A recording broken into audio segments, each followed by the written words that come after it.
వాడినప్పుడే తగ్గి ఉంటుంది, ఇట్లా పుచ్చుకపోయినట్టు అవుతుంది. అవి అయిపోయిన తర్వాత మళ్ళీ అదే అసిడిటీ ప్రాబ్లం ఉందని చెప్పారు కదా మొన్న. ఏమైతుంది చెప్పండి నాకు, ఏమైతుంది?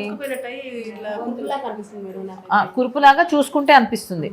అది కాకుండా తినేటప్పుడు ఏమైతుంది? మింగేటప్పుడు అసలు ఇబ్బంది ఏం లేదు మీకు, ఓన్లీ చూసుకుంటే మాత్రం అక్కడ కురుపుల్లాగా ఉన్నాయి,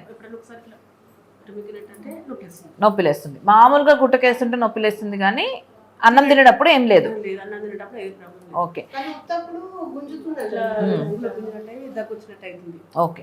అది యూజువల్లీ అట్లా ఎప్పుడు జరుగుతుంది అంటే మన యాసిడిటీ అంటాం కదా, పొట్టలో యాసిడ్ అంతా గొంతులోకి వచ్చి గొంతులో చెడినప్పుడు, గొంతులో ఏదైతే పుండ్లు కనిపిస్తున్నాయో అది లోపల నుంచి యాసిడ్ గొంతుల వరకు వచ్చినప్పుడు జరుగుతుంది అట్లా. ఓకే, మీకు ఏ టైంకి ఎట్లా తింటారు చెప్పండి? పొద్దున్న ఎన్నింటికి తింటారు?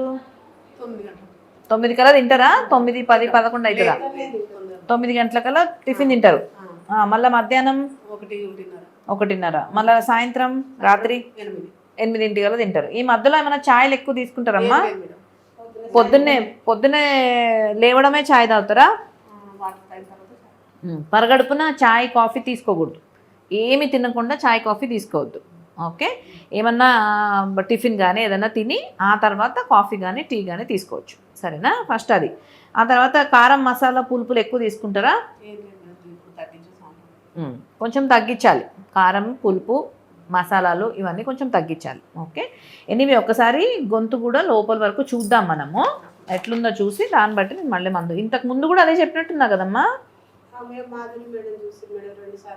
ఓకే ఓకే, మళ్ళీ వస్తుంది. సరే ఒకసారి విఎల్ఎస్ పెట్టండి, ఎండోస్కోపీ చేద్దాం ఒకసారి, చేసి చూసి దాన్ని బట్టి మందులు ఇస్తాను మీకు.